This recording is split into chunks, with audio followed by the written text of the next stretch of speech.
Hey everybody, it's Patrick of the Pitch Deck. We're here with round one with Jarl versus Verdance. I'm on Verdance as I normally am. Jarl's on AB2. This is going to be round one of the league that matters. That means nothing. The league that means nothing. So as asked on Twitter, if there could be anybody who could fill in, I said I could fill in. I've got a pretty good webcam, so my setup is quite nice. I don't mind doing a little bit of in paper practice. I feel like I'm going to be going in playing around for Memphis, the calling for Memphis, but here Jarl is pitching 2 mangles towards the arm piece for cycling. It seems like the mangles may not be very good in this hand. They could probably just sledge, but then I don't think there's 2 blues as well. So it could just be 4 reds and you really can't do anything. I mean, you could sledge, but then you have no arsenal. But he did mention he forgot his tunic. So we're playing Verdance. The mic, we're not going to have the audio because it was Jarl who was recording this. I should have actually did a backup record. So for round 2, I'm going to have my own backup record because this is not going to be put on as his YouTube channel because there's a lot of videos to get to and not that many. It's too many people and not that many rounds to actually show the really good ones. But like if I haven't been on there, then I get priority. So that's pretty nice for round 2 if I can get to it early. So we are able to send Sergeant, but then we just want to fill up our graveyard. The other card in our hand was an H-pot, so it's going to be in our arsenal if I'm not mistaken.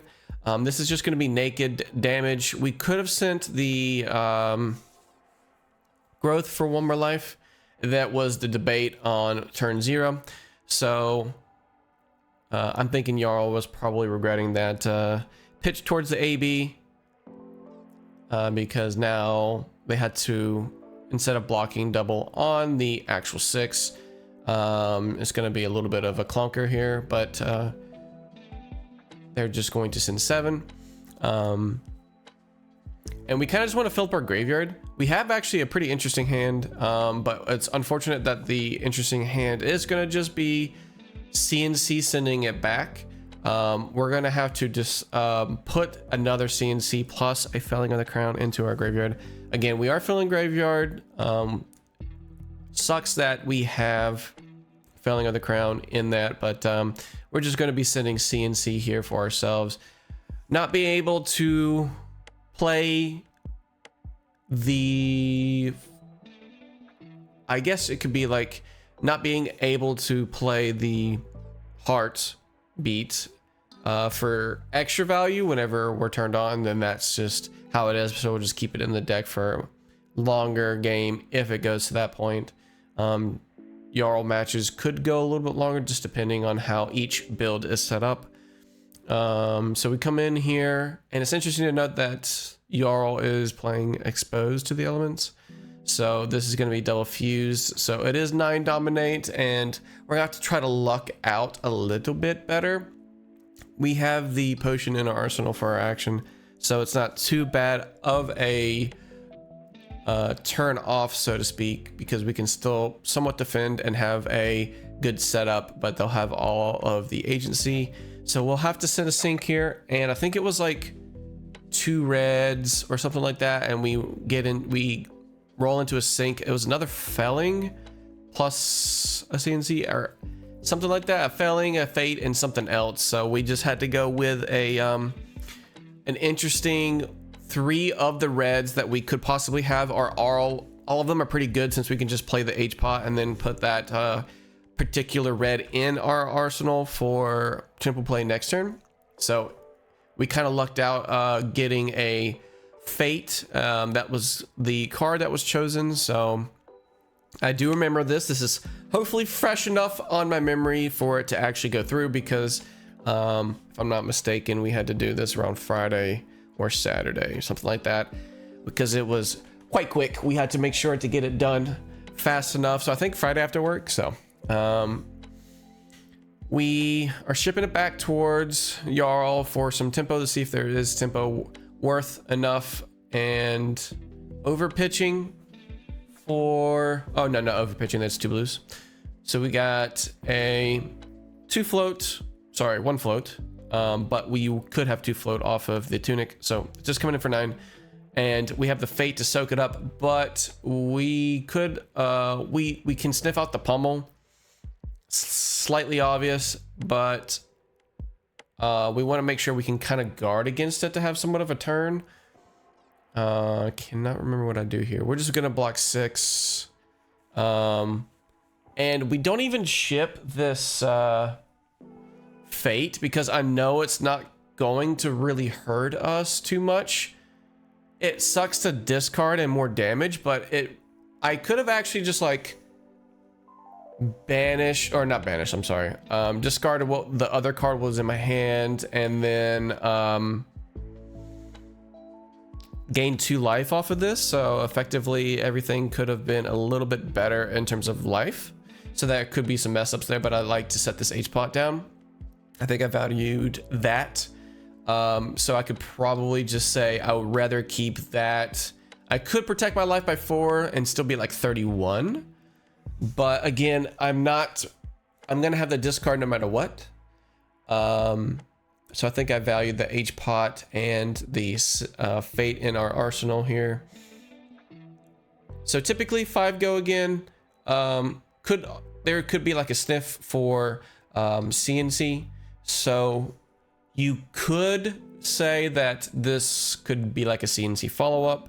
It's typically one of our nice plays, CNC or 2 costs, or maybe E-Strike into CNC, Felling, or Plow Under is our usual E-Strike, but there are a little bit different builds going around for the Ring of Roses. This is not legal for that. However, I will keep this in mind. All the CYBs, all the Count Your Blessings are all banned for this tournament, so no colors are legal, as well as any of the current CC banned cards as well. So anything else plus all 9 copies of Count Your Blessings. So we're just going to go ahead and do this fate. We could have blocked a little bit because it's sort of feels bad to just go straight into a one of Jarl's signature auras here, which is, I think, name escapes me right around here, but I think it's the Frozen to Death. No, Frozen to Death isn't the non-Jarl one, but basically this is his -1/1 counter. There was a jump around on which counter he wants to put it on, and at first it was Storm Striders, but then he said no, just go ahead and put it on Plume, and then discard for fruits. So able to empty his entire hand with the go again. There is the possibility that Sledge could have been the follow-up, but I guess the value of Dom as well as a counter is better. So that's why I'm saying it's a little bit rough because we use the reaction for the E-Strike when you could have just blocked it out, and keep the D-React into our arsenal whenever we know that the next turn is going to be dominated. So sending the Sergeant for 1 may not be the greatest because a hand does allow us at times to not fully use it all the way through. So Sergeant being our more like sort of standard stock weapon when Ring comes across is going to be nice because we can sometimes effectively use our entire hand, which is nice. We're going to be filling up in our graveyard here, so we're going to gain 3. So not necessarily having the full value when we're not online, but we'll get online as fast as our deck allows us. So we're just going to be shipping. Can't tell what this is off the top right now. Oh, it's just a Plow Under, but we are going to be going ahead with our first decomp, so we can effectively use our entire hand, which is quite nice. So getting the Plow Under to tuck as well would be nice for, even though it's 2, we want to get them to be a little bit hindered when it comes to their cards. Any type of card loss is nice.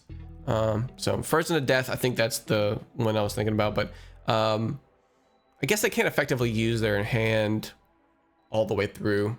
So can't really use that blue to the max effect. Might as well just block with it and keep their life as low as possible. So just a dominated attack here. But it's just going to be another hammer for hammer for 6 Dom, since it's just any attack. I'm actually kind of curious seeing the fate there being pitched, and interesting not to really use the... I'm curious what the arsenal is as well, because if they're not doing anything and they're not putting sync into the arsenal, then I can't remember what exactly the arsenal card is. It's been a hot minute to see all this fine details, so we are using a sync of our own here just to make sure we cover up as much as possible, and fix our hand, so it's nice. So value of the arsenal has to be pretty nice to be able to neglect a sync below. So we have our first 2 cards in our banish zone for Earth. So we got to make sure that we keep track.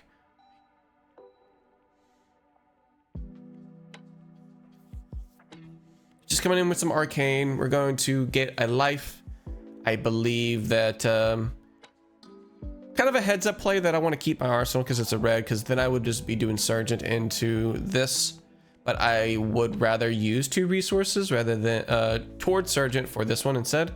So I'd rather just gain the life and then get some life back or do some damage back. So it's almost worth it to do it this way. So I'm pulling it back so that way that the glare is not as bad. But we got a new tripod. So it's going to be nice for a direct overhead horizontal recording for round 2. Hoping that round 2 actually makes it in, so that's going to be good. I'm also going to just doing backup recordings for ours, even though the other player might want to record themselves as well. So it's probably best just to do both as well. So we're just going to do another one of these sledges. So sledge is always nice to have that in our back pocket because we can just block 2, send 2. Block 2, send 6 maybe is what I should say. Excuse me.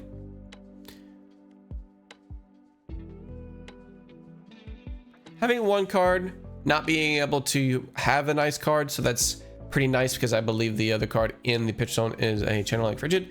So not be able to use like a random ice card and still swing the sledge could tell me that even if it would be a random ice card, they just don't have the resources to play out the sledge as well as an attack from arsenal. So that could just be another pummel. So this is cadaverous tilling. And I do keep a counter there for the graveyard for everybody to be able to keep this up. So I think we're at 3 right now. Let me just double checking. So we can decomp everything that we need to decomp because we have currently 4 in there we don't mind losing, and we can go down to 1 and then be back up to 3. So I use a root bound here, which is nice to be able to cover up to 6 and still send a pretty devastating turn of events to going from 2 of the earth in our banish to 5.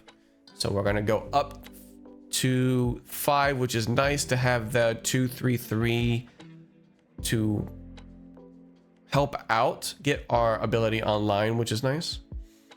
And then we'll send 3 back in. I didn't change the dice, but we are able to send a felling, so that's really good. But we can't have the full hand like it's blue plus this, we had to have to tuck a card anyways. So it's nice to be able to fully turn on Verdance, but hand's a bit of a clunker. The other card that was pitched in was Harvest Season, because I remember saying that out loud, but you really can't see it that much too much.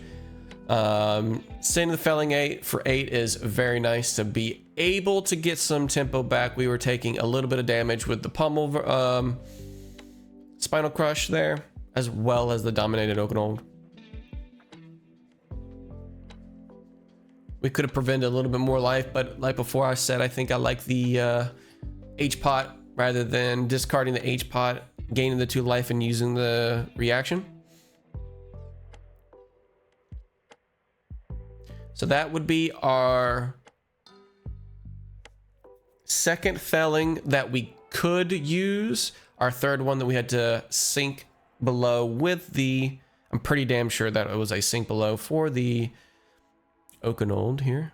So though there's no Pummel because this is Xaxes for Mangle, so we can just block 6 and be fine and not lose the plume,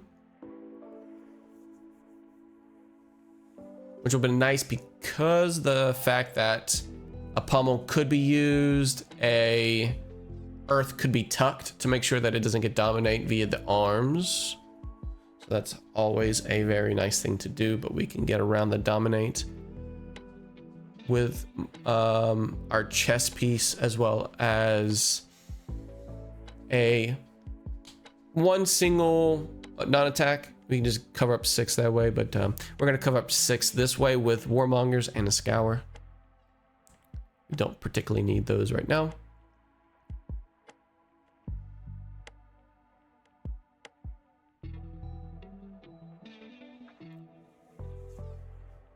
Sometimes this is what Verdance has to run into. We have to run into a bit of an awkward hand. This hand turned out to be 3 non-attack actions plus a Harvest Season. So off the back of this, we can just Harvest Season and we'll be good to go. We can kind of keep ourselves a little bit immune to some of the CNC effects, but the had blocked with one of the CNCs in the beginning, so that's good. Always going to have this towards the aggro value. I had kept this in because I put this in because I wanted to make sure the match can gain value over time, because there's not that many go again attacks that Jarl could use. Right now people are a little bit more tanky mid-range version of the deck, or disruptive via ice. Right now he is just casting this for 0, so paying 3. X is 0, so there is the possibility that there could be another counter coming across, as well as a dominated attack next turn. It's a bit of a setup. It is go again, but you could just sledge right after this because the tunic's up.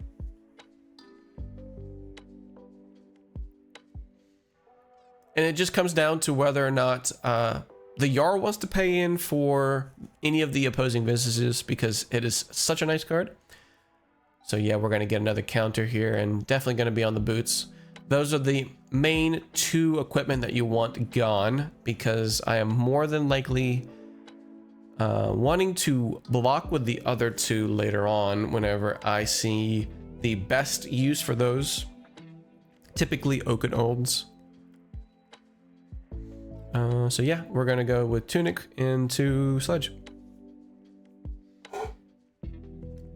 For this attack, we can probably just block 6, but we do a little bit of a, I think more value play with how I approach this turn. We can still send damage as well as getting value off of quote unquote negating this by healing it up, basically. We'll take the 6, go down to 20. So we're gonna go and pop that. I do forget the ping, but I announce it right after that. So we get the ping for the arcane because we are aligned. Since this is casual, he's more than willing to let it go ahead and go through. So we just go ahead for the Verdance ping. Nice enough to have Verdance to be online so fast, because we can get value out of our heals a lot better. So he takes the ping. So for This one is just going to be just for 7, but a little bit of confusion in the beginning because I did say 7, but understood it as to being 5. And then goes to reblock. So could change it if he wants, because it was no dice was represented. That was kind of on me there. I do like representing the face up value for my attacks and arcane as well. So coming in for 7, it does change the things. We have 2 cards. So it's actually interesting this coming to play if it's worth pitching, because I was going to play a sigil and then pass with a root bound, which would have been very massive. But he instead goes in with a expose the elements, and is actually they can target whatever they want, but it just depends on resolution. They don't actually have to have a target, but the 1/1 counter does come across because it is double fused. So the 1/1 counter is non-conditional, so it does come in no matter what. But for this one, for the destruction, it's on me if I want to pay 2 reds. I think I made the correct decision by paying 2 reds. We can still main phase kill. The value of these 2 cards are both at 8. So it just depends on whether or not the Stormstriders or Plume is a value of 8. And it's very subjectional. I think we still have the felling in our graveyard. So Plume can go up to 11 as in terms of value by fetching the felling. We just have to make sure we have enough earth in our graveyard to be able to decomp for that. But it's the same value at the very least of 8 damage coming through. When it comes to Stormstriders, I think it is your highest would be 4. It just depends on if you want to cast Pulsing Ether and Life at the same time. So that's 5 value right there. But I think just having the ability to kill on their turn is probably the best. So we got Sledge coming in for 6, 2 floating. Arsenal still there, not being used, but this will be dominated for all sake of damage, making sure it's correctly represented. We got to check everything. I think that's one of the things that Verdance players should make sure that they're doing, is constantly checking their graveyard and their banish to make sure that if they're going to decomp, they aren't stuck with they assuming that they have enough earth. And since this is casual, I don't know if tournaments allow you to have like a counter there, but you could just probably have it off to the side and people are like, oh, you know what, I just want to have to keep checking. I can just have it right there. We don't necessarily have a very good play for the Pulsing Ether. It's just not the best. We'd rather have some type of better tempo.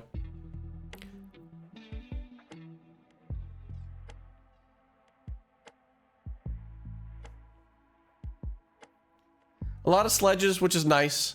We were able to stabilize after 2 very aggressive attacks into just sledge, which we're very happy to take. Vanilla damage, or if it turns into things that my hand could be a very block heavy hand, we can just block out, kind of set up or gain life back or poke with the Surgeon, because sometimes that's what Verdance has in their hand. We can't really do much. Every deck has a version of that, to where it is what you call quote unquote Runeblade hands, where it just does not work. It's not necessarily turned off, but you can still set up or do damage. So this one's a bit of a thinker for me. I had to take a bit to kind of evaluate my graveyard as well as my banish. I'm gonna put it under and go for 7. I think that's my last one.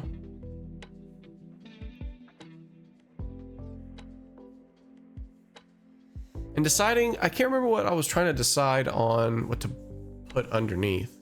Can't remember what the two options were, but we will find out later on what is the arsenal. At 22, I think 2 pots are fine. 2 H pots. Now they're down to 18, so they'd rather keep this hand 3-card / 4-card hand. So Channel Lake Frigid coming in for a little bit of disruption, getting in the lower life totals to help it be better, quote unquote, combo turn. But the thing is, we're not Kano. We don't technically need a pitch stack to kill.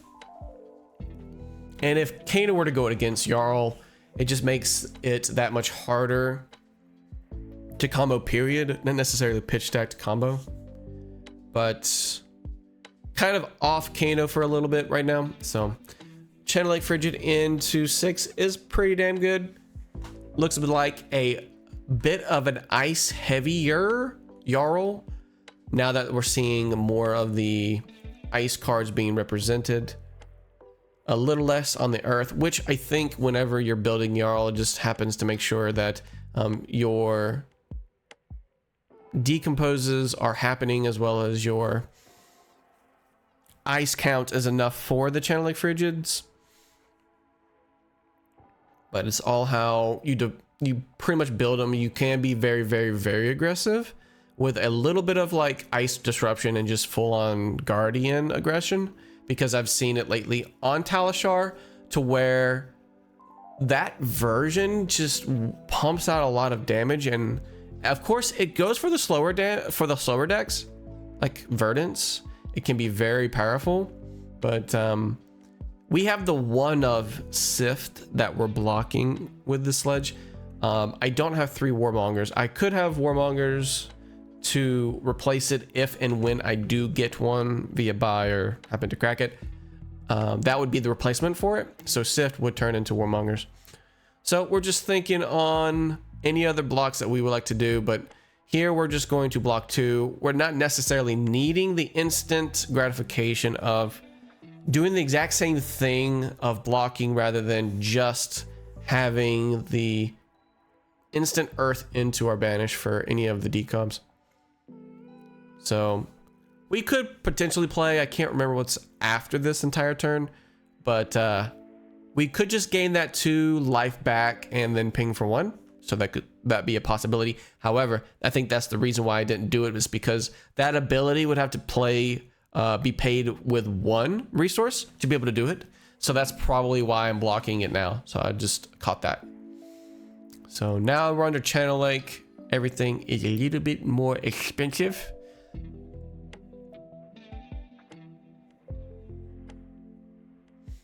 But yeah, our hand's pretty bad. Pretty bad. We could effectively block that via this particular card here. But there's not much we could do. I guess it's almost the same turn, to where if we did decomp off of that earth card and then like block with the fruits, or like use the fruits on my turn via the ping, as well as doing other things. So it's like almost the same thing, but Channel Lake Frigid is making it harder. No double ice on this particular Spinal Crush. Arsenal still not being used, which is more than likely a pummel again. Coming back to that. We do have the possibility of it being represented here, but 2 resources, potential 2 resources. It just depends on our hand. If we want to block 9, if we have the D-React to save ourselves. So here we're just blocking 3.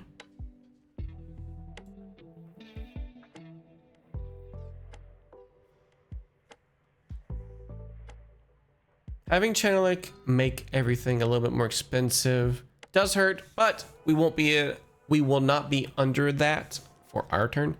And I think that's what's a little bit clunky to help out with the react.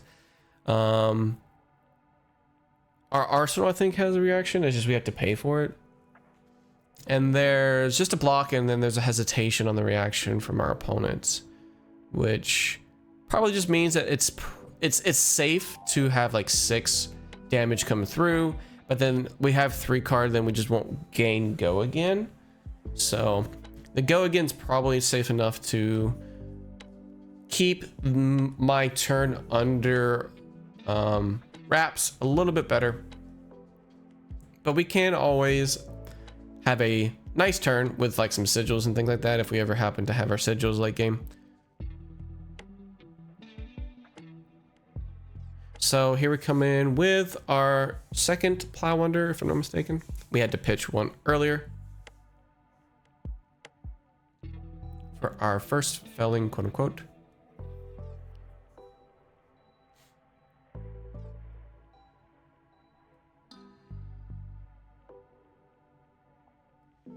Coming in for 6 is a beefy attack.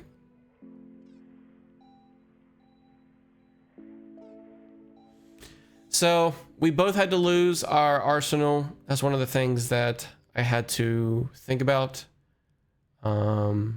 Protecting as much life as I could by pitching another card to do that, or just don't have a turn, which would have been just like gain 3. It could have been pitch the Plow Under for Surgeon and then amp the Verdance ping by just playing the sigil. If I'm not mistaken, it is a Sigil of Solace.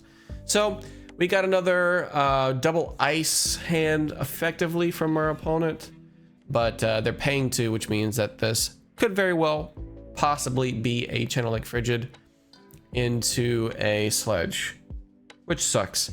It's one of those things where we're gonna have to fight through the tax a little bit more.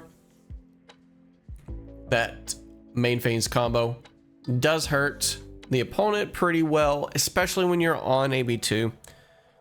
There's not much you can do. If I can line up one of the rampant growths with a couple of the H-pod activations and maybe a sigil here and there type of thing, and you won't be able to survive even through AB2.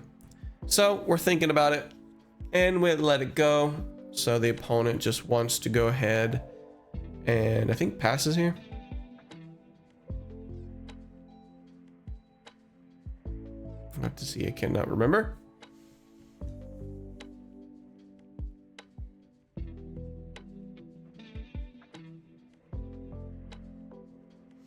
But opponent wanted to do this because of the fact that the pitch stack was a little bit rough. We did see 2 mangles being put into the pitch zone at the very beginning of the game. So yes, the pitch stack was a little bit rough. So maybe you can get lucky with those mangles later on, as one has only been played.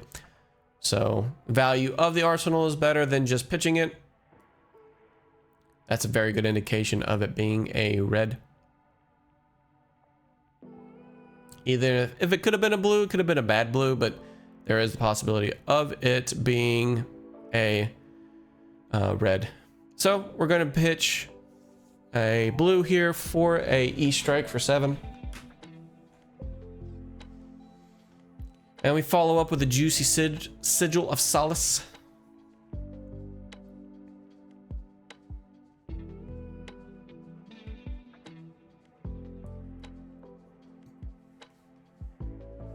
Trying to finish this up as quickly as I can because it is getting quite late.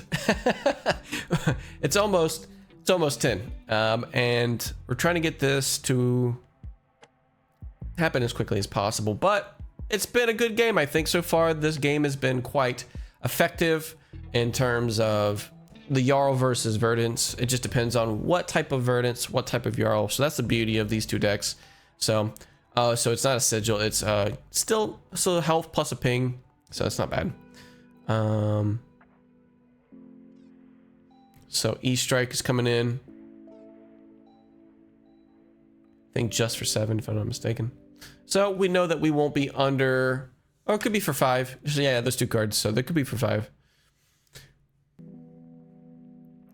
Blocking naked on this one could be a hindrance if you're not prepared, which I very well could have just said, I don't mind taking 5, because then I'd just be at 11 and then I could see what else my turn could do.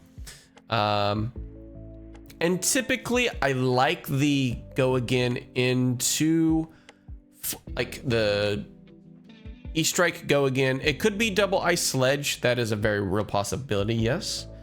So then you're just left with a very awkward hand, and you really could have just blocked earlier by blocking 3 and then blocking 6 and then passing, or maybe just Sergeant with your blue. But we do have the CNC follow-up. Like I mentioned, it's very good, very good. Good thing is that CNC pummel, classic CNC pummel, is the most destructive type of tempo that Guardian-esque heroes could play. I do keep the Scour's main board because you never know when you're going to need them. So it's nice to always have. This was a bit weird. I had our third E-pot, or sorry, third H-pot. So we go with a weird play. I changed it up because I had to think about it differently. But I could play it on my turn, but it's in my arsenal because I'm gaining 1 extra value for the Verdance Bing. But I could also clear it by paying into the H-pot because I can't defend with 3 blocks and a no block, so I can't really do anything with it. I can't cover it up. I don't want to use Arsenal right away. I could, or sorry, not Arsenal. I could have used armor right away. So I had to backtrack the pitch. It was a different pitch actually, so.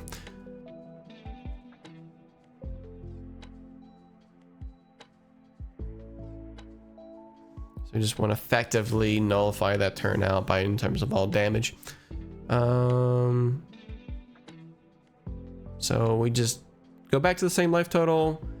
At that point, I could have had a better H-pot, just play it, but then at 5, there's no need to have all 3 H-pots. It could be slightly more BM, but then it's just overkill in my personal opinion. But when it comes to health pots, getting them down early like I did, I think that was the better play, valuing it on the Oakenold turn. But this one's just going to be another Oakenold. Speaking of being double fused, now is the best time to cash in our armor.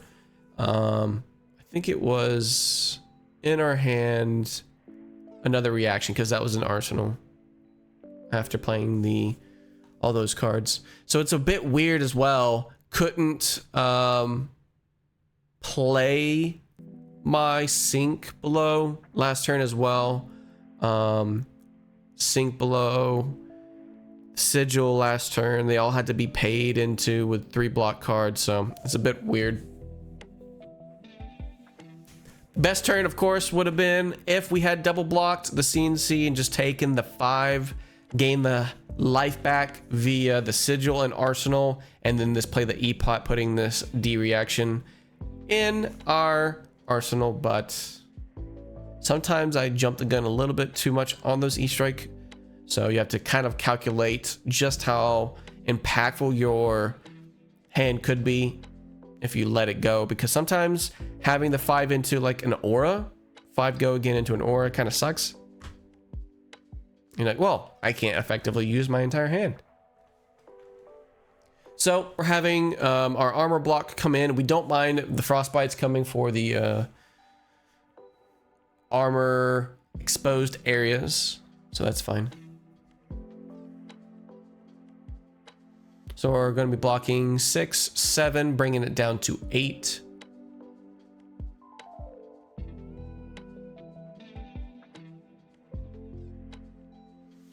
Armor blocks 1. Chest blocks 2.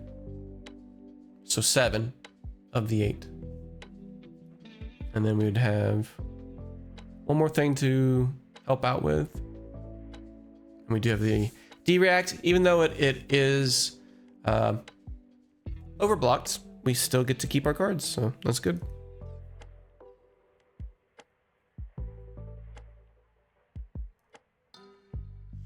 Gaining 2 life.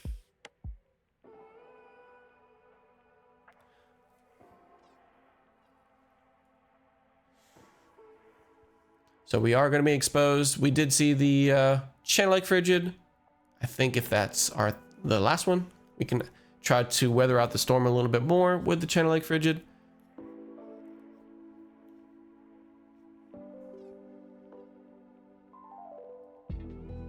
Not sure if I can kill this turn, because our plume could be fetching some of our rampant growths or our pulsing ethers, things like that. This could also be a target for our arsenal if we cared so much about finishing off, but we don't have moon. It's more like this is setting up for main phase and main phase only type of thing.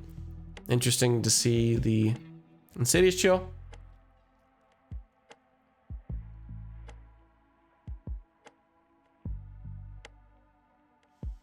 Coming in for 3. I think the other card is a Sigil or Rampant Growth. I cannot remember. So we're going to gain 3 and get 3 more pings there. And then pay for it all and then pass. So keeping the life total pretty managed towards that Jarl. Getting kind of in the scary life threshold. Because again, we don't have moon. And Jarl coming in with that frostbite tax that's coming for our exposed area, just like we have seen before.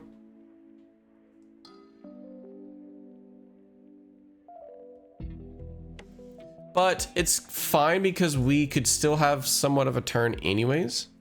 I know that's the last Channel Lake Frigid, but it just depends on what our hand could do if we could kill on their turn and then try to kill arcane damage pings to go over the AB2. It just depends on the entire setup of our hand. So yeah, we don't mind the frostbite coming in, and we don't mind Channel Lake coming in. And then I'm just gonna pass back. I think our hand was clunky. It was our pitch stack for our CNC and the Felling of the Crown, like I had mentioned before, where we had to tuck those underneath with, we had to do 2 reds. 2 reds. So CNC, I think it was a pulsing ether plus a blue. So we had to pay through double tax of frostbite and the Channel Lake Frigid. Something that we just can't do to potentially kill. Again, it's only 4/4 for the pulsing ether, no moon backing it up. So plus he had one floating.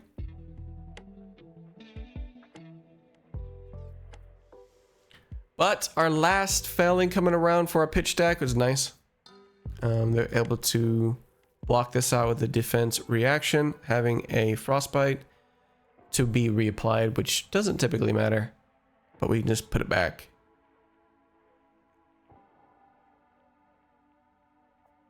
Have to make sure to get some tokens next round, if, or at least get a head start of knowing what my opponent would be doing if they need any type of tokens before we start recording. Have them all out and about.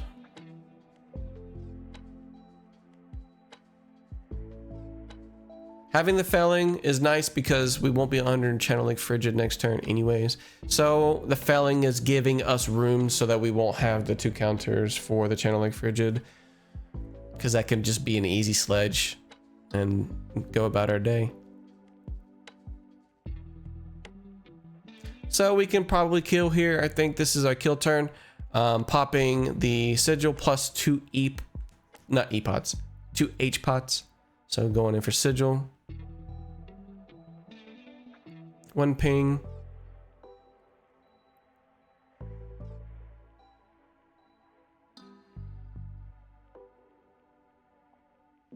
Count how much life we've done as well.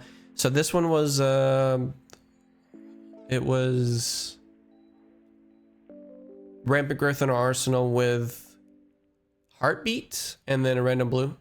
So heartbeat is can't be played. We could do all of this off of a Verdance ping and still get the massive amount of damage that we could go through, but I think it's just safe just to do Surgeon into 0 cost, which is what we want, and we're just pitching the heartbeat or the extra card, the extra blue, into the plume to get the rampant growth, so double rampant growth.